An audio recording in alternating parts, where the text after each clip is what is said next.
Ladies and gentlemen, how are we doing?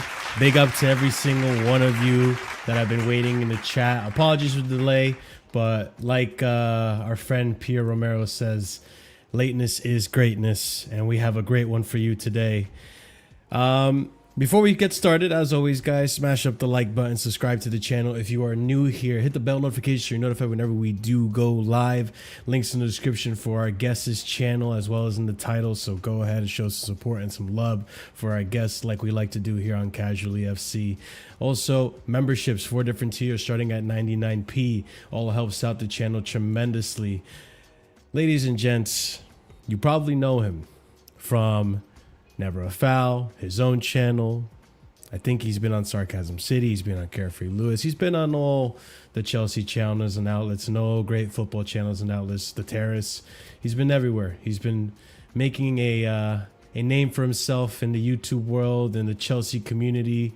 He's proper Chelsea. He's as proper Chelsea as anyone I've ever met. I'll tell you that. And I'm telling you right now, of all the Chelsea fans I've ever met, even online, I'm pretty sure he is the #1 Chelsea fan. I can't say that about anyone else. I'm pretty sure he's the #1 Chelsea fan.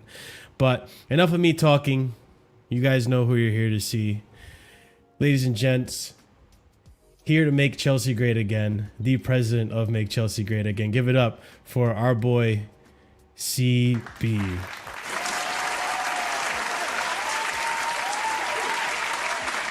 Thank you, man. Thank you. I've never had an intro like this. I feel like I just won a Grammy. Of course, man. Of course, dude. You're coming in here on to my channel. I appreciate you coming on, and everyone that's going to be watching is going to appreciate it as well, because I like to have these conversations with other Chelsea fans. I like to talk Chelsea and see other people's point of view, because you've been, like, I like to say it, like, I feel like you've been through the 7 stages of grief, but in the form of Chelsea. So you've been through a journey, bro. I like that one. Yeah, but talk to me, man. How have you been? How's everything been? And what have you been up to lately since you've been back from the US? Bro, I've been sleeping. I feel like I've just been on the move for like a month and a bit. So I just needed time to breathe. And I was jet lagged like crazy. I've been going to bed at crazy times. I've been going to bed at like 6 a.m., which is like 1 a.m. God damn. Yeah. Waking up at stupid o'clock. I've been having quite a few meetings as well, just about taking this stuff a bit more seriously. Yeah, man, it's been cool, man. I haven't really been back for even a week yet, so it's just been. When did you get back? I got back on Wednesday. Damn. Yeah, officially a week now. Yeah, officially a week. Yeah, I was gonna say, man, like that. So, for those of you who don't know, for those of you who didn't watch the vlog, me and CB officially met. Like we've done content before on Hussam's channel. I've seen you on other channels as well. The first time I ever even knew about you was your Never a Foul appearance with Jimmy and Joey and Ahmed. That was Hey man, like I said, you've been through an arc. You've been through a real arc. There's crazy times, and funnily enough, I think a lot of people thought you and Jimmy had beef, but then you saw each other, and it was just like at the end of the day, we're all comrades. We're all Chelsea fans, right? But our first encounter was Flamengo, which wasn't the best game, but it was a blessing in disguise. So I didn't know you were here for Club World Cup, but talk to me about it, man. How was your trip to the States? What'd you like? What didn't you like? And your journey with Club World Cup, man. That was the best experience of my life. All in all, generally, just going out there. I initially went to the Club World Cup to just celebrate being a Chelsea fan for 20 years. I started supporting Chelsea in 2005 when I was 5 years old. How I started supporting Chelsea, it might have actually been 2004, but how I started supporting Chelsea was my dad's a Chelsea fan. Huge Makalele, Hasselbank, Jeremy, Diarra, that era of players. That's him.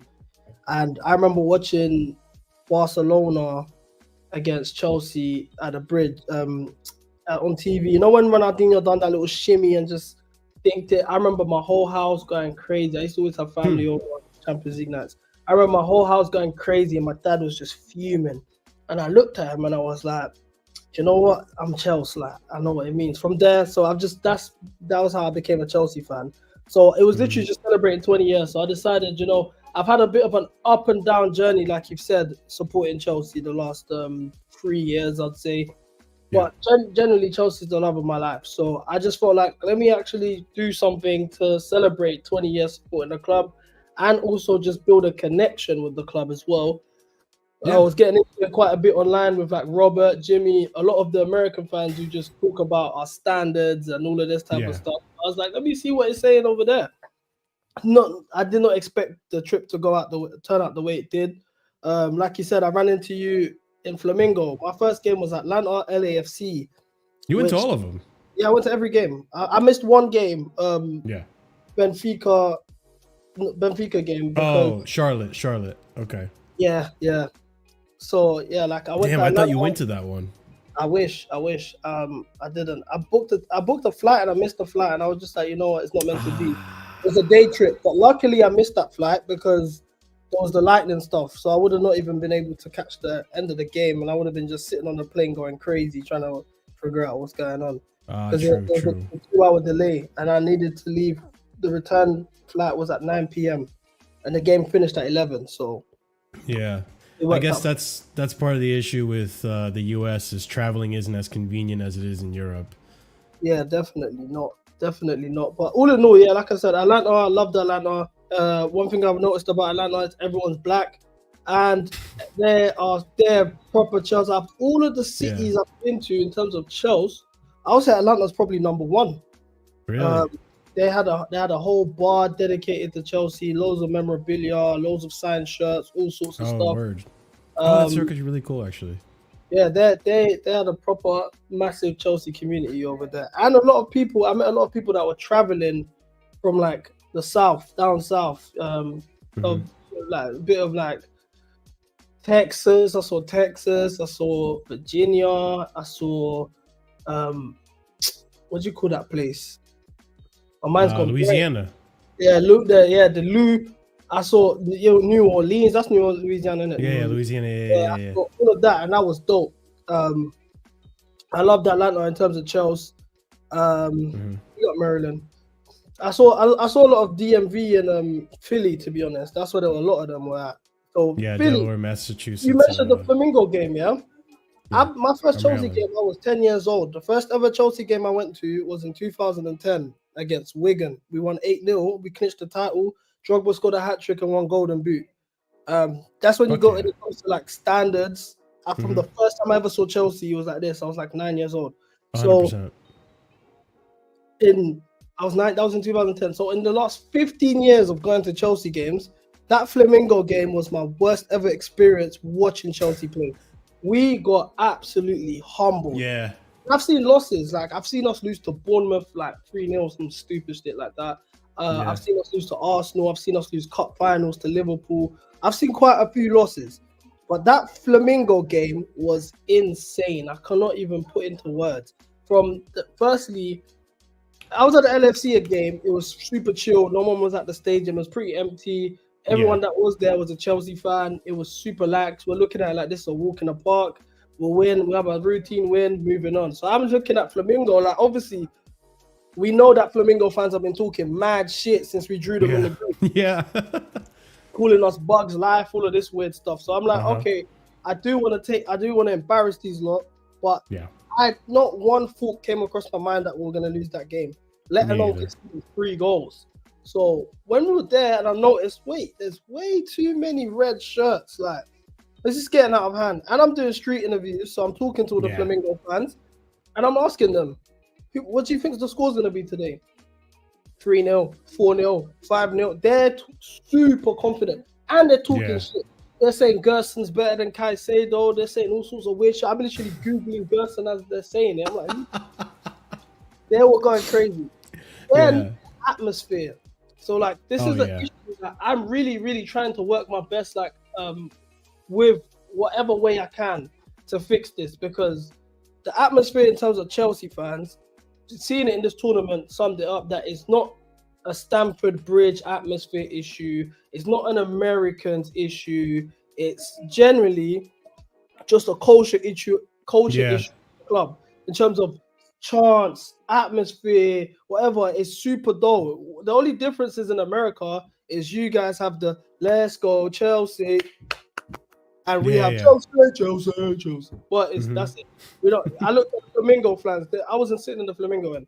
Them lot had flares, drums. Wait, you were in there? Yeah, I was with the Flamingo fans. Like behind the net? Yeah. It was hell.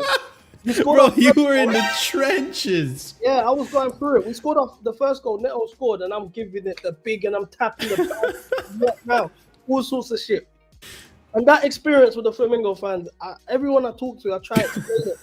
You just had to be there. You know that chant they had, the mango, man. They had that chant. I think so. And every single time they sang that, is that we got hypnotized. We just couldn't play out the back. We kept losing the ball. It was like the players were drunk. Caicedo's having stinkers. Enzo the ball. Yeah. It was just a mess. It was a rough one. Palmer was invisible that game. But I genuinely think the fans honestly won them that game, because they didn't stop. I've never had an experience like that. I've been to Anfield and I've never seen something like that before. Yeah, and I'm happy you mentioned that, because like even here in the US we have somewhat of like a culture like that. But because, you know, Chelsea, this is my perspective, because Chelsea originates from the UK, a lot of the US or international fans are going to base chants based on what you guys do in the UK. So when Chelsea come over here, like maybe we'll have 1 or 2, you know, different chants, but for the most part, like we're just going to follow the legacy, you know, the origins. Like this is what Chelsea is. This is what the chants we have. Versus like in Brazil or Argentina and stuff like that, you're gonna have the drums going, the constant singing. Even Tunis, you remember AS Tunis, they were the same way. They didn't stop singing the whole time. I remember the Flamengo chant. I still remember. Da, da, da, da, da, da, da, da, da. Me and Jimmy were maybe a level above you, and we were just watching. I didn't see you, but like there's so many people, but like it was like I was watching a massacre happen below me. Like I was like, damn, bro, that war don't look like fun. So it was a rough outing for sure. Did you expect to stay in the US as long as you did? No, so my because you stayed the whole tournament, bro. Yeah, I've done the whole tournament. It's crazy. My plan initially was so I assumed we were gonna beat Flamengo, top the group, play either Bayern or Benfica in Miami, win that game, and then face PSG in the quarterfinal. And I booked my flight on the 7th from Atlanta. My return was from Atlanta in the 7th, assuming we were going to lose to PSG. And to see the way it turned out was crazy. I crashed out after that Flamengo game. I was fuming. Like I was so angry at Nico Jackson. A lot of people were, and Nicholas Jackson, of course. That was a blessing in disguise, though. It was. That was a blessing. That literally, that bracket, us losing and getting put on that side of the bracket, literally just changed everything. But big time. Honestly, yeah, I don't think that Flamingo game was even management or like I didn't even look at Maresca for that game. I was just like, them fans. I really, really want to do something about the fans with Chelsea, like the atmosphere that we create, because we are probably up there for in terms of passion. We're the most passionate fans I know. We're the most toxic fans too. Yeah. We're probably the most mentally ill fans as well. But like as a collective, we have characters. We got Jimmy, we got me, we even rest in peace. Angry Rant Man. Angry Rant Man. R.I.P. Yeah, R.I.P. Funny Minerals. In terms of just, if we just had to put Chelsea fans and there was a spectrum meter, we're probably the craziest there is. There's nothing like that. But it doesn't reflect in our atmosphere in games. It's so dull, it's so dry, there's no flavor. And I thought it was like everyone would complain a Stamford Bridge issue. And then even in America, I felt like it was the driest. I think we had the best, the loudest we were was in that final when we were winning, and the PSG fans were even ultras as well. They shut down Times Square the day before and they had nothing. They couldn't say a peep. Yeah. MetLife. But that's when we're winning. For example, Tunis were down 2 goals, and they were chanting the whole time. Crazy. I wish we were like that. Fluminense as well. Yeah, we outnumbered Fluminense, bro. Fluminense, from what I remember seeing, was only behind the net. That's it, and they were scattered amongst the rest of the stadium. But like, they were still loud at us. I think what it is to me. I came to that same realization you did after Tunis, because I remember I was trying to start chants because I was cheering on. I was excited. I was like, yo, let's go Chelsea, or like, you know, ole ole, like, and people would just looked at me weird, and I'm like, what's going on? I thought we were here to support the club. But I think it's just a global Chelsea thing that just, I don't know, like when they're not up for it, they just don't chant or back their team. Like, they just watch in silence and observe. I don't know. And I think you're right, man. I think it stems from like a historical cultural thing that, you know, eventually maybe down the line with the younger fans coming through and maybe some of the hooligan rules that were in place in the UK maybe changing. Maybe you can, because I like the singing section that was added last season. I think that's a great addition, and I think that's a great step in the right direction. And then if Chelsea can expand on that, bro, like, I think we could start cooking with oil. You know what I'm saying? Yeah, 100%. I think the singing section is way overdue. I've been asking for something like that for years prior to. I feel like anytime there's a complaint nowadays about the club, it gets taken as ownership. You're on this side, super Roman, anti-clear lake, or you're super clear lake, and it's like, no, we can actually just constructively criticize the club. So prior to the whole Roman stuff, before, when we even still had Roman, I was saying this, we needed some sort of section which is dedicated to chants. You can bring drums, you can bring them vuvuzelas, whatever they're called, from the 20. Vuvuzela, from the South African. Go crazy, like. Let's have a section dedicated to that. Finally, there is a step in the right direction with that, what the singing section in Shedden. But I think they need to now instill some sort of drums. So like, we need to have life in the stage. Hopefully, when we get our new stadium, maybe they make more of an effort to do that. Because even across the bridge, apart from that section, sometimes you start a chant. If you're on the east stand and you start a chant, that's the family zone really, but you're getting looked at like you're crazy. The West Stand kind of, depending on what side you're on the West Stand, you might pick up some Shedden chants, or you might pick up some Matthew Harden chants. Matthew Harden, if we're winning, is going to be loud. If we're not, it's kind of dead.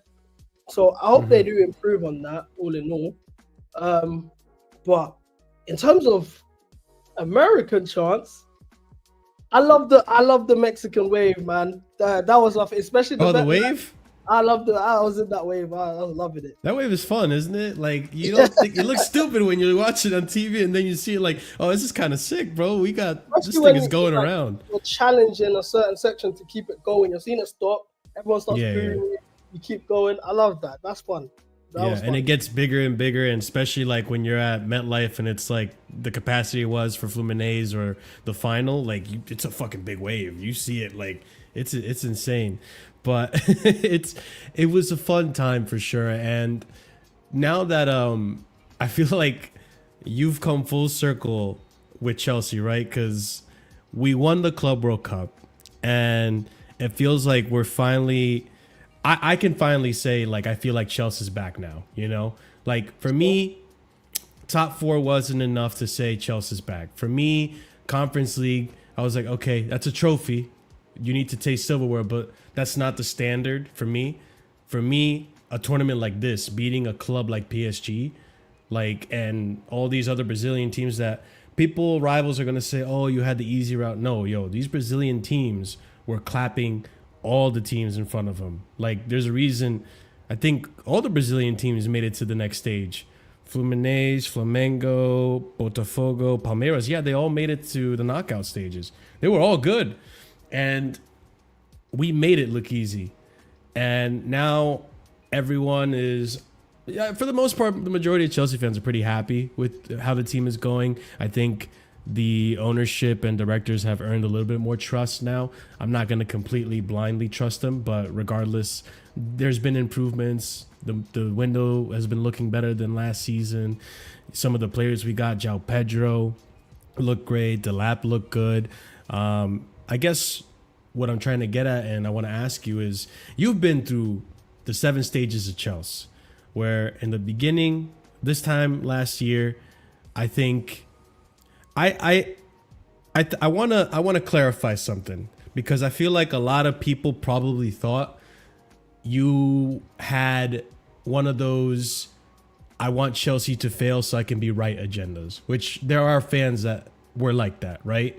That were cheering for Chelsea to lose so they can be right about the ownership and stuff like that. They had agendas, which I've always said to those people, you're not a Chelsea fan.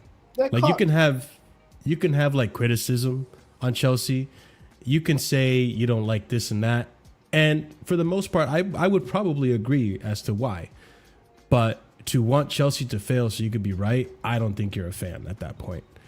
But I think you did have a lot of criticism about the ownership and the directors and maybe even some of the players in the beginning. I guess at what point did that change for you? Or what point did you turn around and say, you know what? I think I see something in this team now. I think that happened much sooner than a lot of people think. For me, when I thought I saw something changed, was very early in the season. I think when we went to West Ham away, Jackson got that early brace. Then we got the Cole Palmer goal in transition. I was at that game and I was literally saying to even my West Ham friends, like, my local is West Ham. I'm from East London. Sure. I grew up beefing my friends. Like, we would link up and actually fight each other West Ham away. That was planned. Like, we'll link up and get it popping. But obviously, we got older now and stuff. But we was literally talking. They're like, yo, you guys are the real deal. Like, this ain't a joke. You guys can put on for the league. This is when we were talking about title race. I genuinely believed we could win the league. Like, that's where my mind was at. I remember hearing you have those conversations.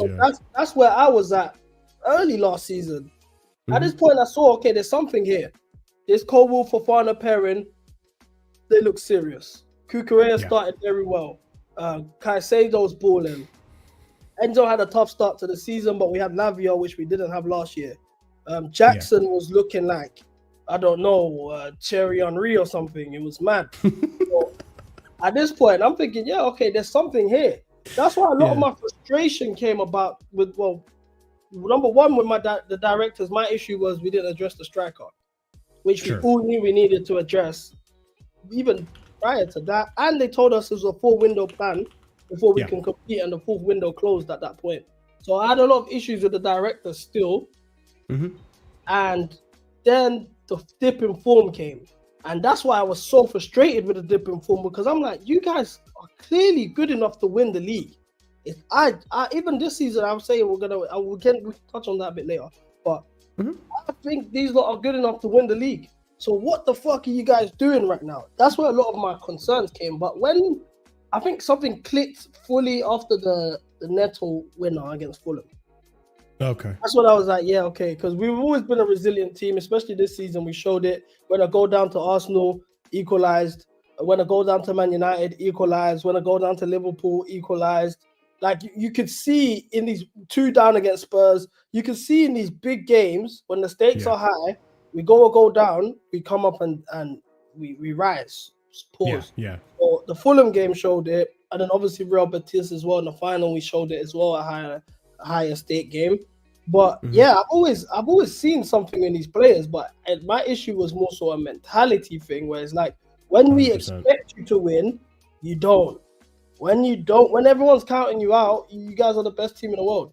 So hopefully that's changed moving forward to this season. But yeah, man, like I could see something. Yeah, I think. Just to cut you, not to cut you off. Of course, go ahead, man. Just the point about one of the fans who want to be wrong or want us to win so I can be right. Sorry, I want us to lose so I can be right. I feel like a lot of people assumed I was like a Johnny Minerals regen or something, like the black version, when I first came in the game. Because I only started doing content, like me being on YouTube and stuff. The only time I would say with my chest, generally, between me and you, that I was taking the stuff seriously was the Club World Cup. Prior to that, me starting this and whatever, I only started doing this because I go to games and I'm kind of like, I represent a younger side of the fan base. I would like to think. I think in YouTube, with like everyone in the YouTube Chelsea space, I think I'm probably the youngest. But as well as that, me and my boys, we all go to games together, whatever, and we're just venting after the games. Like we were in that Graham Potter period where we were just losing, drawing, not even scoring goals.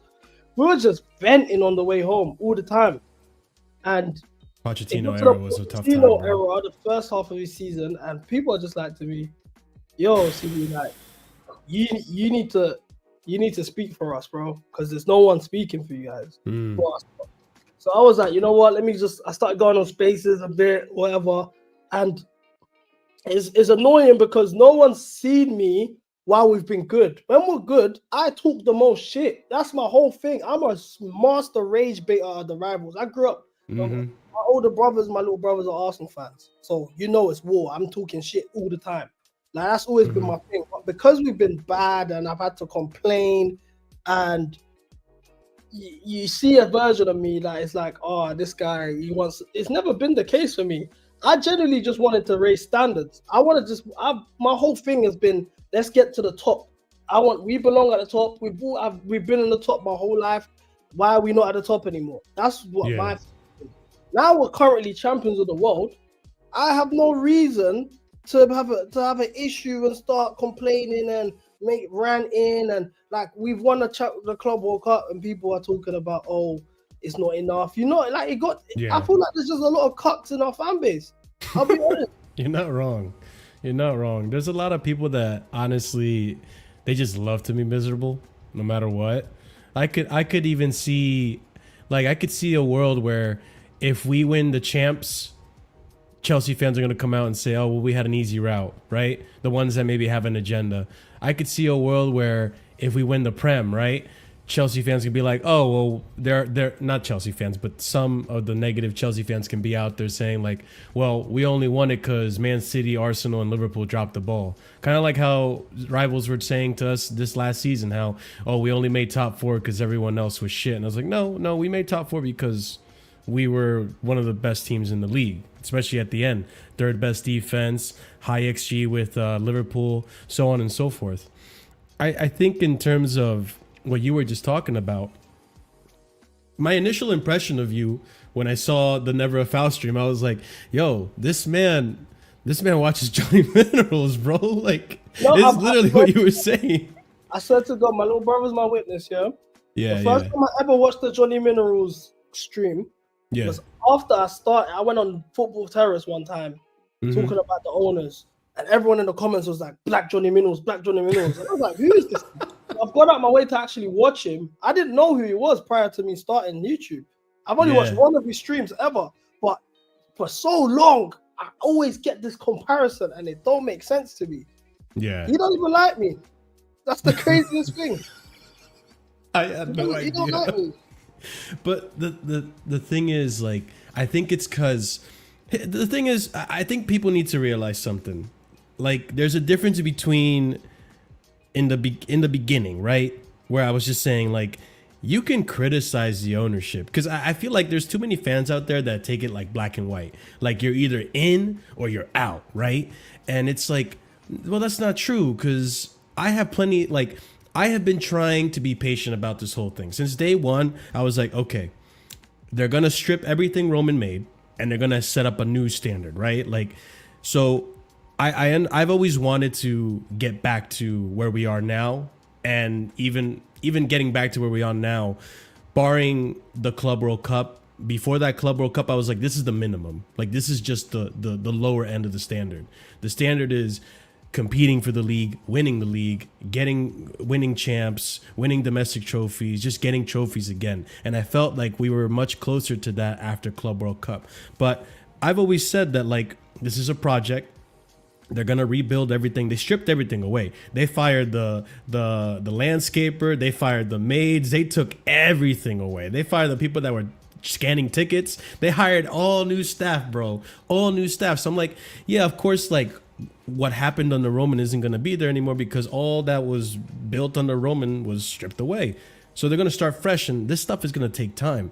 Now, I'm not gonna sit here and lie and say like I was optimistic the whole time. Like I had questions about it. I was like, yo, what the hell is going on? Like, I was like, I don't know about Pochettino. I gave it time. And after like, I think Manchester United broke me. The first one, that one was like, all right, I can't do this anymore. They fucked up with Poch.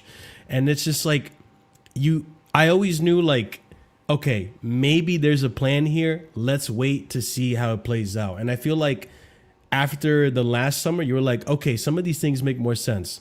This summer, some of the things that they were doing in January and before that, okay, now it makes more sense. I'm starting to see the plan here. I'm starting to see the project, what you're trying to build, and I'm seeing the progress. At the end of the day, Chelsea fans wanted to rush it, and I was like, okay, that's fine. I have standards too. I want to get back to winning as soon as possible. I'm going to get patient. I'm going to be patient about it. I'm going to give it like 3 years. Luckily, this was the third year, and we saw the result. But I'm like, you can criticize, but there's a difference between criticizing and just wanting the club to fail. And I feel like people misconstrue those things, which is why in the beginning, like when you popped into the scene, people probably thought, yo, this guy sounds like Minerals. He's all Roman, the standard. It's in the bin. We're done. And it's like, yeah, but at no point did you, and I think you even clarified this, you'll never back your team to fail. Like I think you even said that multiple times on stream. You'll never cheer your team to fail. Never. Even you know, like when people wanted Pot sacked and they were like, oh, let's lose.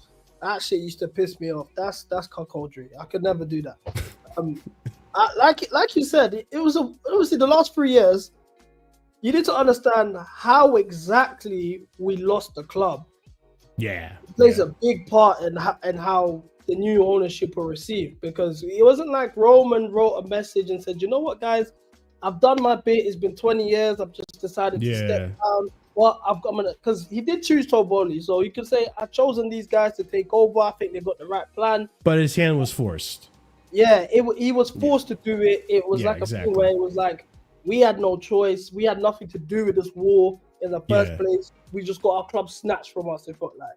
So then that played a big part in how the new ownership will receive. But as well as that, when Todd Bowley was spending the money in the summertime, he was getting a lot of love from the fan base. We was winning the transfer window. Our fan base are obsessed with transfer dopamine. There's people in our fan base that would rather have super signings get signed instead of trophies. That's the thing. Like, look at the window that we know who that is. If we got Mbappe, a lot of men would be happy with us signing Mbappe, Jude, and all of this, and we don't win nothing for 3 years. But because we got those signings, they're happy with that. That's what our fan base is on. So when we got Koulibaly, he was very highly rated at the time. He used to get compared to Van Dijk. We got Sterling. Me personally, I wanted Gabriel Jesus, but we got Sterling. We got all these guys in. Kukurea. Everyone was loving Bowley. What went left when he sacked Tuchel and the fashion that he done it? And then that was a big first mistake. Who he chose to replace him also is crazy. To this day, I don't like. I think that was the maddest thing he done. Then again, Graham Potter was crazy, bro. January once again he bought time because he done transfer dopamine. Enzo, Nkunku, Mudryk, how we got Mudryk in the first place, João Felix. Everyone was happy with that. The ownership issues came about when now they pulled the trigger on Potter. If you hired Potter the way you've hired him, and you've made the statement, and we're getting rid of basically the face of our club at this point. This is the guy that we thought was going to be with for 5-10 years. If you was asked 3 years ago about this Club World Cup tournament and we were told we were going to win it, you'd assume Thomas Tuchel led us to win that. So we assumed he was going to be here for the long haul. You got rid of him for Graham Potter. You said he's this innovative, revolutionary coach, all of these things. Then you sack him less than 6 months later. Yeah. And then throw the season away while we had a Champions League tie with Lampard. That's when he lost me. That's when the ownership lost me personally. 100%. And I was like, you know what? We can still go for top 4. We can still win the Champions League. It's calm. That's why we've even brought all these guys in January. When that happened, it was a mess. Then obviously the Pochettino stuff happened. Then we're discovering about a wage bill, a wage model, and an under 25s model, and all of this stuff. That's when all of the extra. And then when you're not winning games, there's always going to be some shit to talk about. That's just how it goes.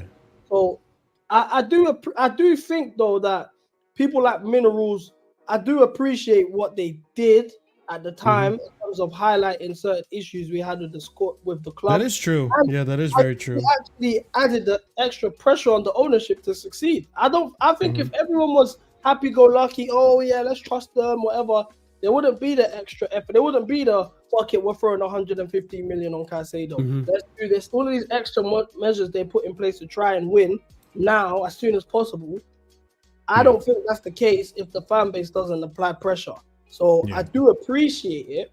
But now it's like we're in a place where we should be winning. Let's have some balance now. Now we've won. We're champions of the world. Fair enough.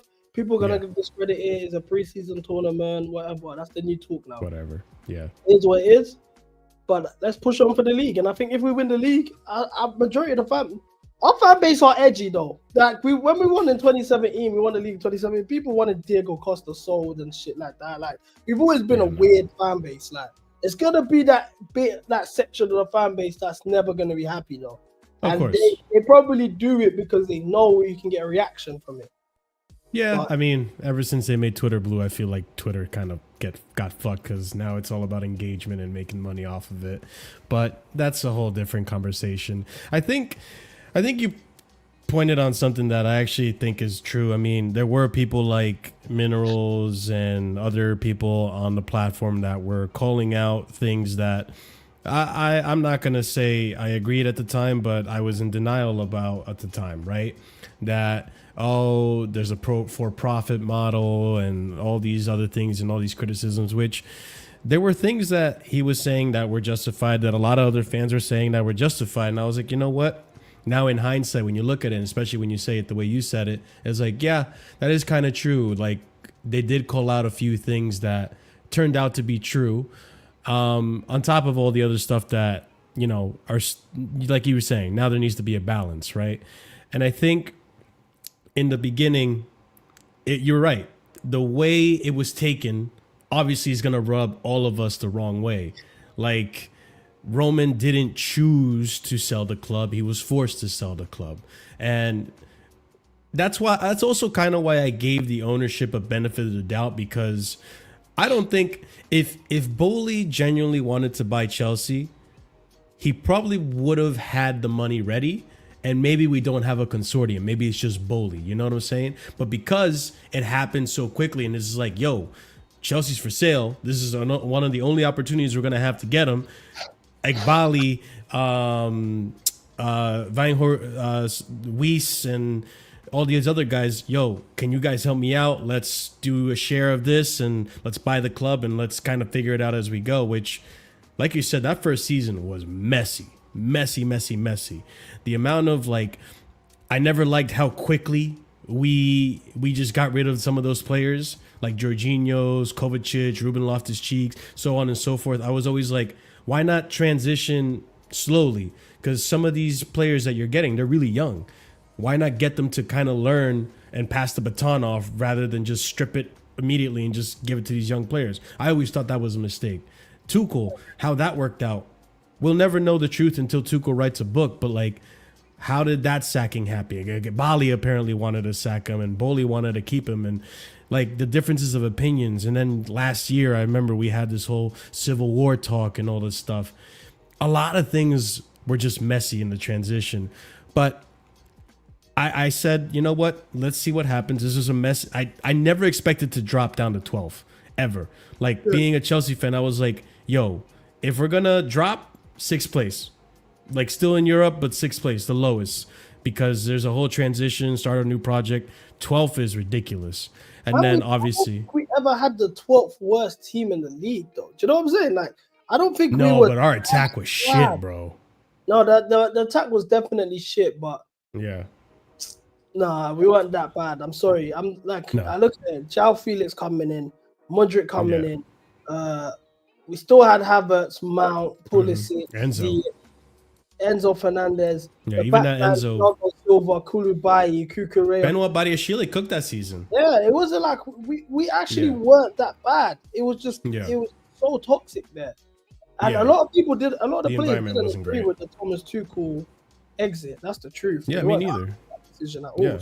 I love Tommy Tuchel. He's one of my favorite managers, but I never liked the way he got. I thought that was a mistake, especially because like even in that first.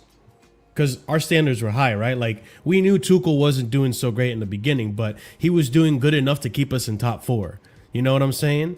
So like, but it wasn't like challenging for the league. And then he left and it was just downhill. Like we survived that season, a large portion because of Tuchel's points in the beginning of the season. That's how much of a gap in quality he was between him and Graham Potter. And I remember Graham Potter was just the flavor of the month. People were stoked about Graham Potter. He's like, oh, this guy looks good at Brighton. And you see Bowley checking him out. I would never personally rate an English manager. The only English manager I've ever rated in my life is Harry Redknapp. Do you know about Harry Redknapp? Spurs. Yeah, of course. Portsmouth as well. That's the only English gaffer I've ever rated. And even still, I wouldn't want him at Chelsea. So when I saw the Graham Potter links, I was like, yeah, we're done. I knew already. I knew already. He's for me, I think the Pochettino treatment should be directed at him. He's the worst manager I've ever seen us have. He was really bad too. I'm not gonna lie. Shocking. I think he got away with a lot though because at the time we knew he had a bloated ass squad. He had like 44 players in his roster or his squad or whatever. And then Pochettino didn't have that grace, but the way Pochettino spoke sometimes, bro, I was like, I can't. He had no filter. That's the problem with. He had no filter. He just said he was like get used to mid-table. He used to say shit like that. Oh my days, bro. Who wants to hear that? I mean, I can never forget. I think a big mistake that the Chelsea fans made, and I'm a victim of this myself, especially now when I'm seeing us winning games, is the media. The media done a very good job of convincing Chelsea fans that we were doomed. The media sucks, a lot, but you need to. As I've gotten older, I've realized that we know this. The media would never appreciate Chelsea. We'll never get the grace that a Liverpool or Man United gets.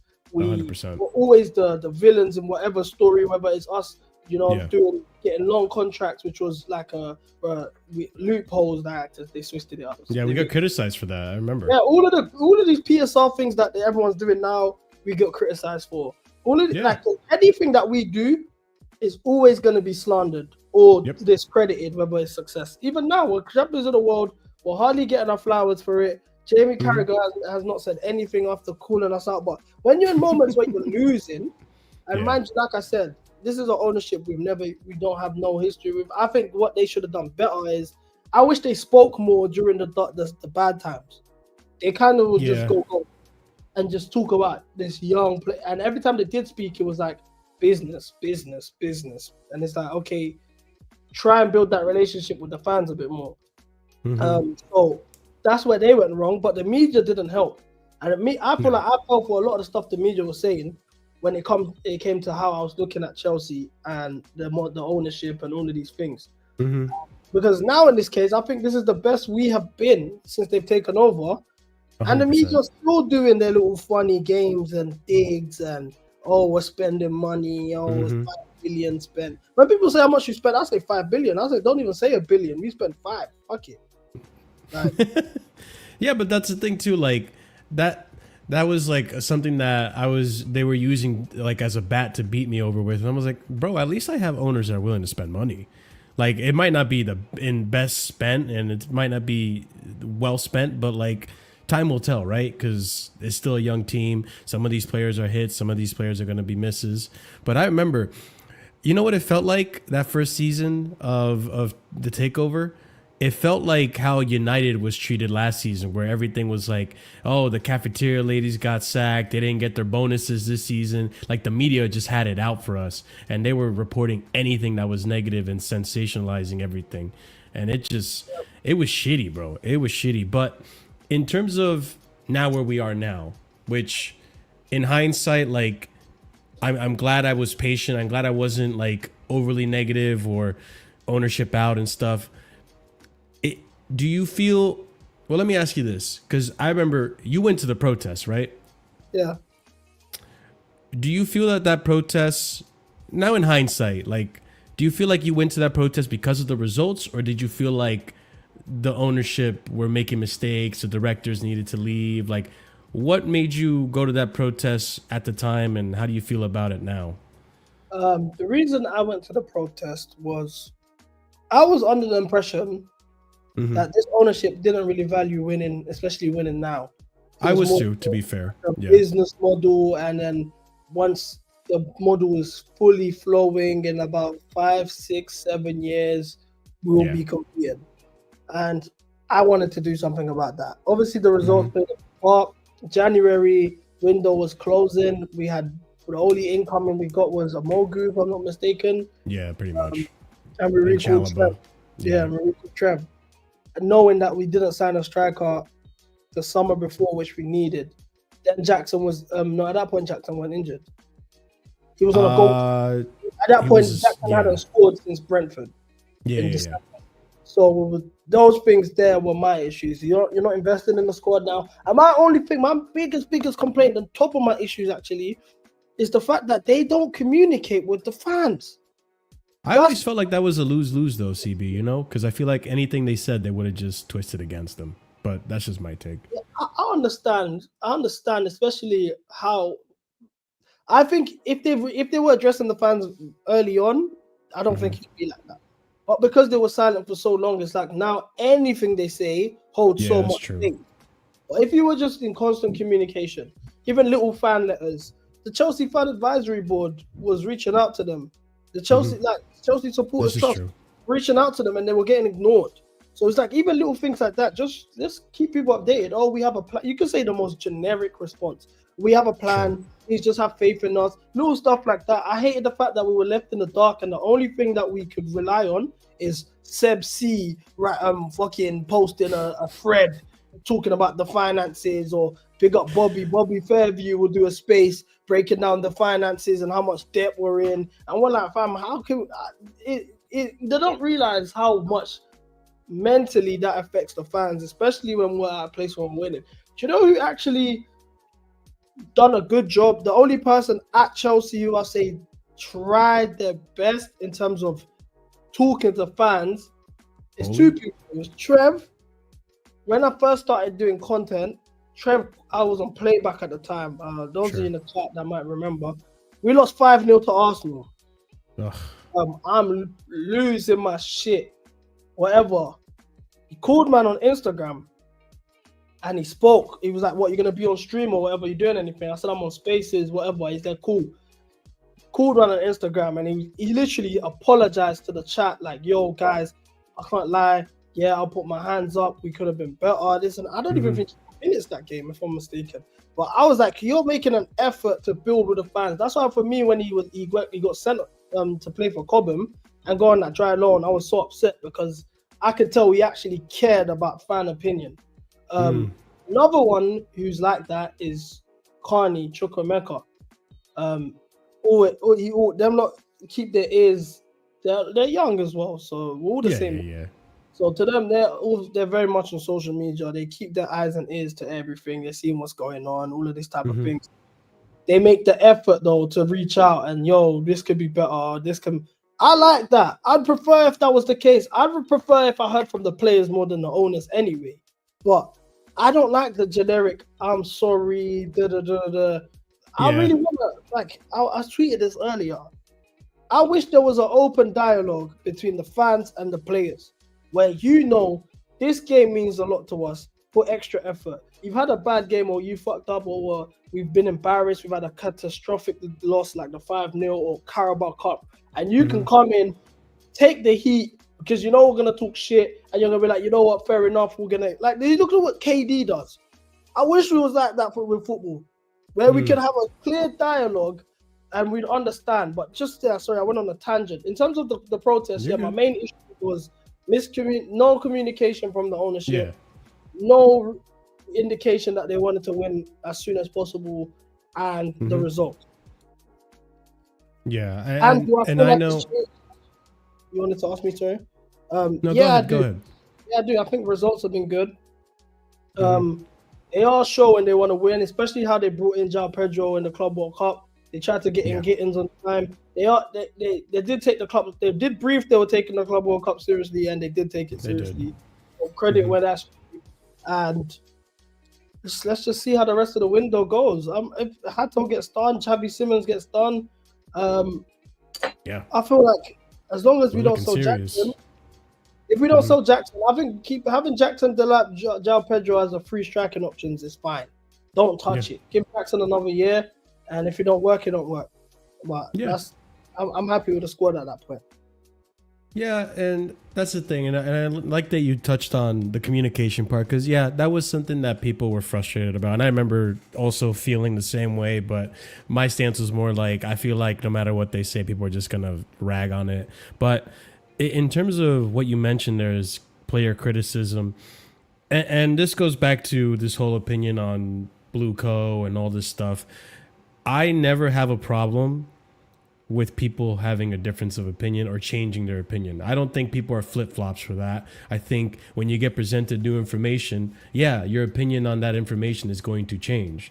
Like, when we won the Club World Cup, I feel like there was a lot of Chelsea fans that were like, stay on your side. But I was like, bro, there's a difference between people who genuinely felt some type of way while we were in the bad times, because football is an emotional sport. You cannot deny that. There's a difference between people who felt some type of way when we were in the bad times and didn't have hope that things were going to get better, versus someone who was spewing nonsense and kind of cheering for the club to fail so that they can get rid of the ownership or whatever, right? Huge difference between that. So I think opinions can change, and I think I'm guilty of this as well when it comes to some of these players, bro. Like, I was out here, I remember after that West Ham game, I think it was, where Kudus cooked Levi, I was out here on my stream cooking Levi. I was like, yo, Levi, stop being a bitch, bro. Like, get the fuck up. Stop complaining. Stop whining. Stop pointing the finger, bro. And get your shit together. And now we see the Levi Cole that stepped up. And I'm like, yo, apologies. You proved me wrong. You've gotten so much better. And listen, bro, his brother called you out too, which we saw, bro, and that was sensational. I wish I got to see that in person, bro. That was crazy. With Levi, if you ask my chat from the jump, like from last season when I started streaming or whatever, I've always rated him, and a lot of my Levi criticism is frustration, because. Fair enough. I think he was bad from the Brighton saga. So Brighton wanted him. He kind of was acting like he didn't really want to be with us. Then the whole Liverpool thing happened. Then Pochettino came in. He was playing left back, so he kind of got away with being a bit shit. Then this season, it was like, okay, we got the system you want. You're in your position. There's no excuse. He started the season so well that for him and for Fofana, that pairing, they were pretty decent. They leaked goals every now and then at the start, but they were solid. So then when Fofana went down and he was just, I don't get, like you said, he was acting like a bitch. Like, he was getting manhandled by every striker that he came across. Aerial duels, he was not getting, he was just mismanaging it. And the Kudus one had me fuming, bro. Bro, I think, what game was it? Where it was Man City. Man City away. Haaland, oh my God, he just ragged over him the whole game. And I was just looking at him like, what are you doing? Like, this is a guy that, as a fan base, we all said this is gonna be a future captain for us. That's the pedestal that we put you on. So when these are the performances, like this can't run. Like no, but like you said, since a lot of people say I like to bang a lot of jokes. I said it to his brother as well when I saw him. Since he's taken off that black spray, he's been a new man. He's been balling. That's fact. And you can see it. I think my issue with him was the aerial duels. I don't think he imposed himself a lot physically. He had the passion. He would like argue and he'd be up for a fight, whatever. But it physically wasn't there. I feel like this tournament he's done a great job at that. He won 100% of his aerial duels in every game he played. He did. He was quality in that sense. So I'm seeing a clear improvement, and I'm happy with that. I have no complaints. He's not the only one, I would say. Well, if we're doing a flip-flopping, Neto was like, I was looking at him at a certain point. Bro, I remember your tweet. You said he's on his R7 arc or some shit during the Club World Cup. CR7 during this Club World Cup. That's insane, bro. He's been like CR7. He was like CR7. He was balling. He was fantastic in this tournament. My thing with Neto was like, I used to say it during the season, he was like Werner. It's like you're just down, dribble, cross to no one, lose the ball, recycle. You're not in front of goal. You're not even that threatening. It was so jarring. But this tournament, in front of goal, clinical. You're actually dribbling.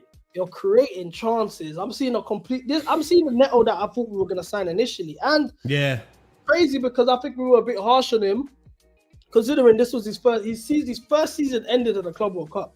With the Club World Cup and how he performed in that tournament, I can't say he was a flop signing. I think he was a good signing. I'm looking forward to seeing him the most next season.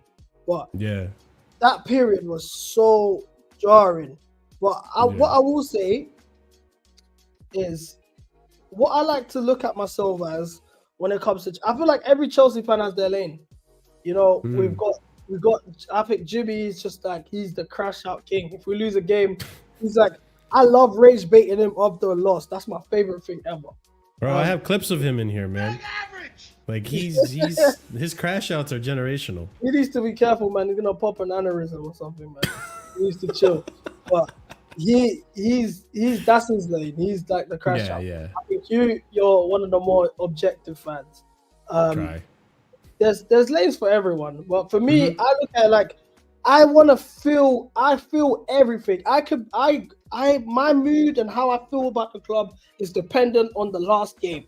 We could be top of the table and we've lost 3-0 to Brighton. I'm crashing out. I hate all the players, sell them all. That's because that's how we feel when we're at the stadium. That's how we feel when we're at the stadium. It's an emotional sport. That's like, I like to go through the motions with the club. When we're winning, we're the best team in the world. Right now, I've been running with the best. We got the best midfield in the world. I'm running. We've had a better season than Liverpool. I'm pissing everyone off. I'm saying we're better than Arsenal. I'm saying João Pedro's better than Eki Teke. I'm saying all sorts of shit right now just to piss everyone off, because that's how I feel right now as champions of the world, watching us win 3-0 in our last game. And I think a lot of the fan base appreciate that lane that I have, because because that's how people actually feel in that moment of time. Like I ran into Chukwemeka in New York and was talking, and he was like, bro, the things you be saying about the Mandem, bro, you need to tone it. I'm saying to him, yo, firstly, majority of the videos you see going viral is me reacting to a loss. If we've lost to Ipswich, they're giving them their first win since 2002. I'm gonna crash out. If we lost to Manchester City 3-1 after they've just had a month of losing games and our title hopes are finally out the window, I'm gonna crash out. Every time I crash out, it's not because I'm just speaking how the fan base feel. When we're winning, I promise you, I give the flowers the best, and that's where we're at now. I think a lot of people are seeing it now, where it's like we're in a good place. Exactly. I'm doing so. But that's what I mean. Like, I've talked to people, and some people have told me, "Oh, I don't like CB," and I'm like, I don't know, man. I met him and he's a fucking great guy. Like I gave you a ride back from Philly and we spent 2 hours. All we talked about was Chelsea and the good times, bro. Like it was a great conversation. And I was just like, I think people get this bad impression of you because of how it started. We were in a bad run of form for a little bit. We went through a good time in the beginning, but then it crashed in January. And it's just like, but he's just an emotional person. So like when it's bad, he's probably going to say things like Maresca out and stuff like this. But when it's good, he's going to say, yo, like, is this true, by the way? Did you say Palmer better than Hazard? Oh, I said you can have a better Chelsea career than Hazard. Yes. Okay. I was having a debate with I'm a big Neymar guy. Yeah, like my favorite player. I think I've said this to you a minute ago. My favorite player ever is Neymar. That's my goal. Like I love Neymar. Yeah.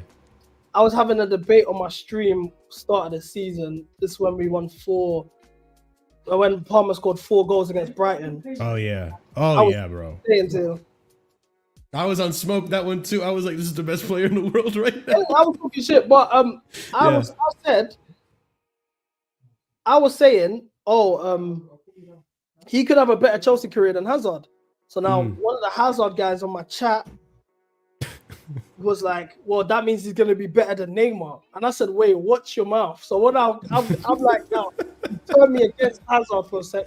And I said to him, but obviously Hazard he has 0 non-penalty goals in a knockout game for a Champions League with us in 8 years he was with us, 7 years he was with us. So I said, if Palmer scores 2 knockout goals, he's already surpassed Hazard's Chelsea legacy in the Champions League for us. And that caused a madness. Like, everyone was like, whatever, all of this shit. But that's the internet, bro. They're going to run with it. Every time they hear a little bit, they're going to run with it, man. That's not even my worst take. That's the craziest thing. It's I've hilarious, got a lot of wild takes when it comes to Chelsea, man. No, but that's because you're passionate, man, and it shows. And I know we're a little over an hour, so I do want to wrap it up with, where do you stand with the ownership now? I'll tell you where I stand. I'm still watching him with one eye open, right? Because I think we need to see how this team performs this season, right? Because for me, where my standard is, and I saw your tweet. You can obviously talk on your where you see Chelsea next season. Right. I want to minimum. This is my bare minimum. Bare minimum for me: quarterfinal run in the Champions League. At least second place. I want to try to second place, or at least really close top 4 race, right? Where it's like 1 point, 5 points, like a gap between the top 4 and the rest of the league, right? And win me a domestic cup. You got to win me a Carabao or an FA, because we can't have this whole Wembley curse going on. Like, it's got to end at some point. So win me a domestic cup, and I think I'll be happy with the progress Chelsea have made. But where do you stand now with Blue Co? I'm keeping an eye on them because I want to see how this team goes. And if it does well this season, then you know what? Kudos to Blue Co. Your project, your vision works, and let's sustain it now. You know, but where do you stand with it?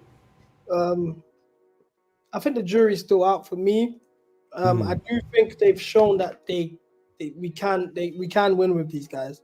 It's not a thing where we're getting milked for profit and we're not gonna see no success. We're just gonna constantly flip players and all this bullshit that everyone was spewing. I think we can win with these guys. It's just a matter of when and can we maintain this moving forward. I think we have a very good future. But that was never really in doubt, for being honest. It's more so about the now. Now, my expectations for this season, I want to win the league, first and foremost. If not the league, I want to win the Champions League. It has to be one of the two.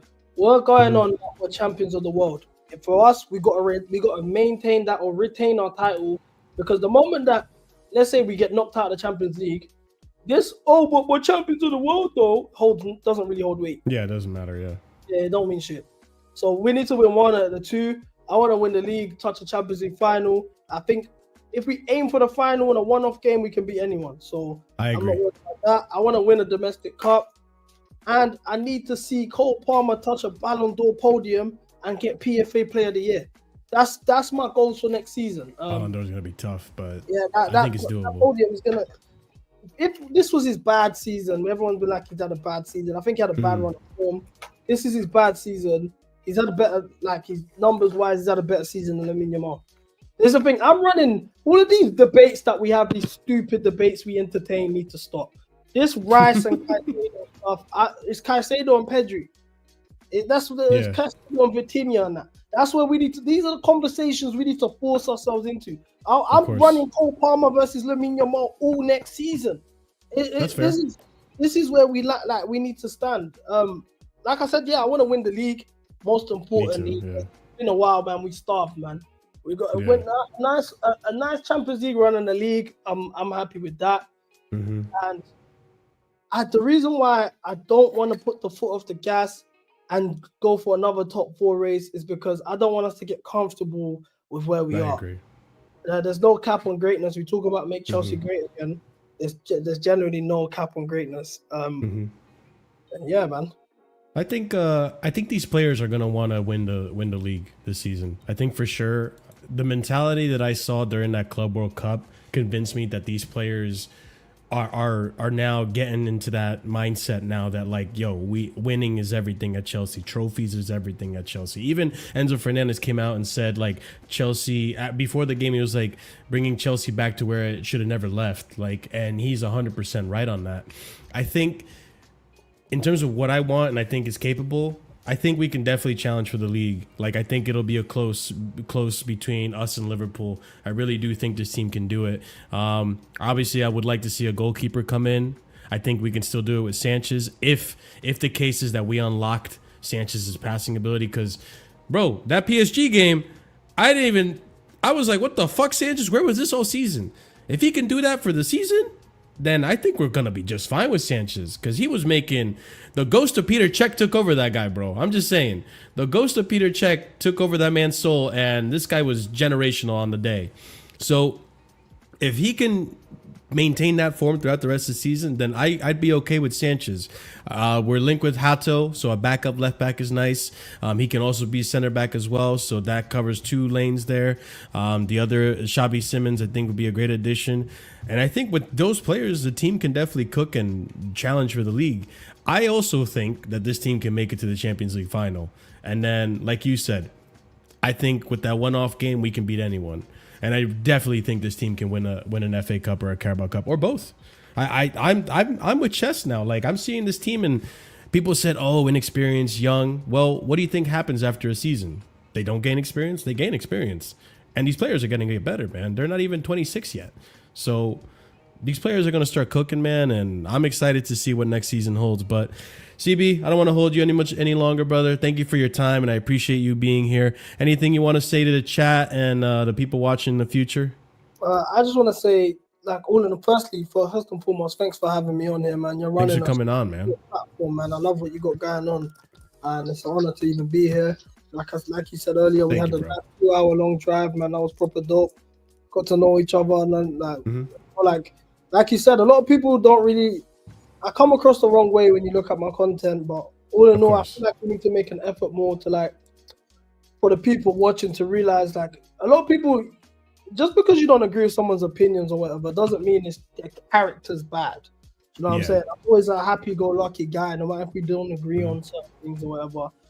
But generally, that's like I said earlier, I went on this Club World Cup experience just to celebrate 20 years of being a Chelsea fan, and I fell in love with the club by the quarter-final, I think.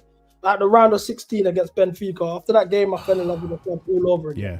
I felt like a little kid watching us beat Barcelona and all of these little feelings. Like just seeing all the different types of Chelsea fans around the country.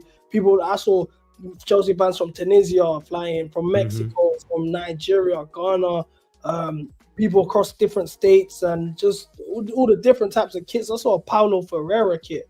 Makelele kit. I met Makelele. Bro, I saw the Sassy kit, bro. I was wild. Yeah, like, all sorts of stuff. Like it was, and that was beautiful. Just seeing the how wide the Chelsea lore goes. It's like I've only really seen Chelsea in the UK. I've never even been to a European away day. So to have that experience was probably hands down the best experience of my life. And to witness us win that trophy, it was beautiful. Like all in all, it was probably the best experience I've ever had in my life. And I just want to maintain this. Like, I went to the Carabao Cup final last season, the Poch one, and I was at the time saying, I don't even know if this will ever, like, I'll ever see a final again. Like, this is probably the last time in a long time we get to see a final. I want to experience this. So now having 2 since then, and watching us win Club World Cup, champions of the world, and beating PSG in that fashion, like, it's an honor, it's a privilege. Like, I can't wait for next season. And I announced this on my own stream, but moving forward, all the Champions League away days, we're gonna go there and do IRL streams, check Oh out fuck yeah. and all of that stuff. Same way we did it in the Club World Cup, we're gonna take it there. And just for Premier League games, just do watch alongs, the usual with the green screen. And yeah. Big up Robert. Big up Robert. Big up Robert, man. Yeah, dude, I'm all about that. I would definitely be tuning into those, because one thing that the Chelsea YouTube world doesn't have is someone who's live streaming from the games, and you're doing that. That's a you thing. That's CB and only CB. I don't see other people really doing that. So keep doing that, man, because I think you're onto something with that 100%. Especially since you're in Europe too, you can go to more games and do that, bro. I'm all for it. And go ahead, CB. I'm a really big creative guy. I've been super creative in my life. So even when I started doing this stuff, why I didn't really take it as seriously as I am nowadays, is one I didn't really understand the impact of what I was doing. Being in America, meeting people and they're stopping me for pictures and crazy stuff like that made me realize you were a celebrity, bro. Yeah, you that's and Jimmy. crazy out there. And then on top of that as well, seeing the players, meeting certain players, and they know who I am, and they're asking me about certain things I've said, and I'm like, oh shit, so you guys are tuned in. But as well as that, what put me off doing this is because I want to challenge myself creatively. I think in the YouTube game, big up everyone that's killing the fan cams, from the top of the game to like Lee Gunner, Saeed, Matisse, Lewis, all of these guys who are killing the fan cam content. I don't think that's challenging creatively. And that's why when I went to the Club World Cup, I was like, let me try and break the barrier. Let me do IRL streams. We're going to be mic'd up, go up to people, show the whole experience, go into the stadium, different types, the Chelsea fans, the team that we're facing's fans, talk to them, go in the stadium, all of these things, see what the stadium's like, rating it. Because so many people, the Chelsea fan base is so huge, but a lot of them don't even have the privilege to even go to the Stamford Bridge. A lot of people are in America or South America or Africa or whatnot, but they don't actually. Seeing the game is one thing, seeing people's reactions is another, but there's no one that's really showing the whole match day experience. This is true. Let me actually just try and break a barrier creatively and try to do it. And it was a bit of ups and downs, figuring out the connection and mics and whatever and what was out there, but I got the hang of it. And yeah, moving forward, I think that's just the way we're gonna have to go for the Champions League ties. And I'm also going to AFCON in December. We're going to do Yeah. Going to see Jackson when he plays Senegal. And who else do we have that's going to be going to AFCON? Yeah, it's just him, right? He's our only African player in the team currently. Yeah. I think so. I don't think we have another one. Yeah. So, hey, big up Jackson, man, because I like the player, but I know people have his criticism, but that's another topic as well. But yeah, guys, definitely this season, keep an eye out for CB1 Millie, that channel. Subscribe. The link is in the description below. Be sure to tune into those away days, the Champions League away streams as well, because that's going to be so much fun to watch and see during the streams or during the season. So yeah, big up CB. Once again, thank you so much for being here. Ladies and gents, that's been the Casually Chelsea Hour. Be sure to smash up the like button because it helps us out tremendously here. Like I said before, check out CB, show some love and support for his channel and how he's been growing.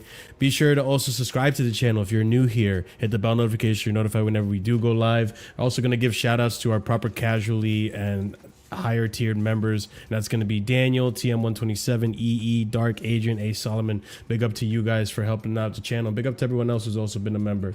There's a raid message there. We're going to raid out to Chelsea Perspective. He's currently streaming right now, going over some transfer news, which we'll be doing here on Casually FC tomorrow. Xabi Simmons, Renato Vega, who else? Jarell Hato. All exciting transfers to go over. But yeah, CB, thanks for being here today. I appreciate your time. We'll do this again soon, I promise. And big up to every single one of you. Y'all have a wonderful night. And until next time, stay casual. Peace.